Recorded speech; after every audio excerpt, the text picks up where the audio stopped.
Ils m'ont tout de suite dit qu'il fallait indiquer l'effet sponsorisé, c'est-à-dire de dire aux consommateurs que c'était une promotion rémunérée. Donc nous, il est vrai que chez Shona Evans, on n'a vraiment pas eu ce genre de problème parce que on a indiqué tout de suite dès 2017 à nos influenceurs sur chaque brief qu'il fallait qu'ils mettent le hashtag sponsorisé sur toutes leurs publications.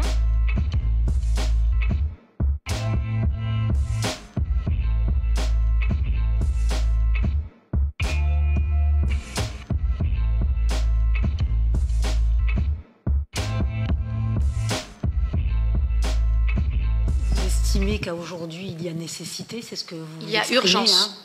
Il y a urgence. Encadrer. Oui. Et c'est une question vitale pour moi, personnellement. Là, je parle de mon cas à moi. C'est une question vitale et j'aurais aimé qu'on le prenne en considération quand je l'avais demandé il y a maintenant 2 ans.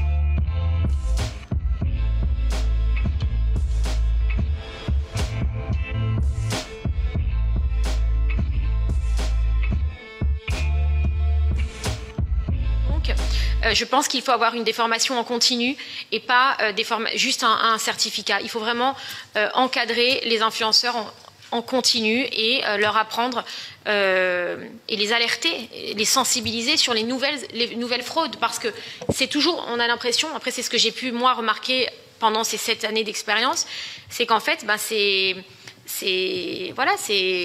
le drop, le pari sportif, après ça s'arrête, le pari c'est le trading, après le trading ça s'arrête, c'est la NFT, après la NFT ça s'arrête, c'est le CPF. On s'est peut-être un peu tous fait avoir dans plein de choses, mais je pense que si on était alertés aussi, maintenant je tiens à vous préciser que l'influence commerciale, alors il y a l'influence non commerciale pour moi, qui est celle-ci, mais il y a aussi l'influence commerciale, donc qui est tout aussi importante, qui ne doit pas s'adresser aux jeunes, puisque les jeunes, c'est pas la cible, on va dire, c'est comme la télévision, c'est-à-dire qu'en fait ils ciblent des ménagères, les marques ciblent des ménagères par exemple, et il faut faire effectivement très attention à ce qui se dit sur les réseaux, à ce qui se vend, tout comme à la télévision ou dans d'autres médias.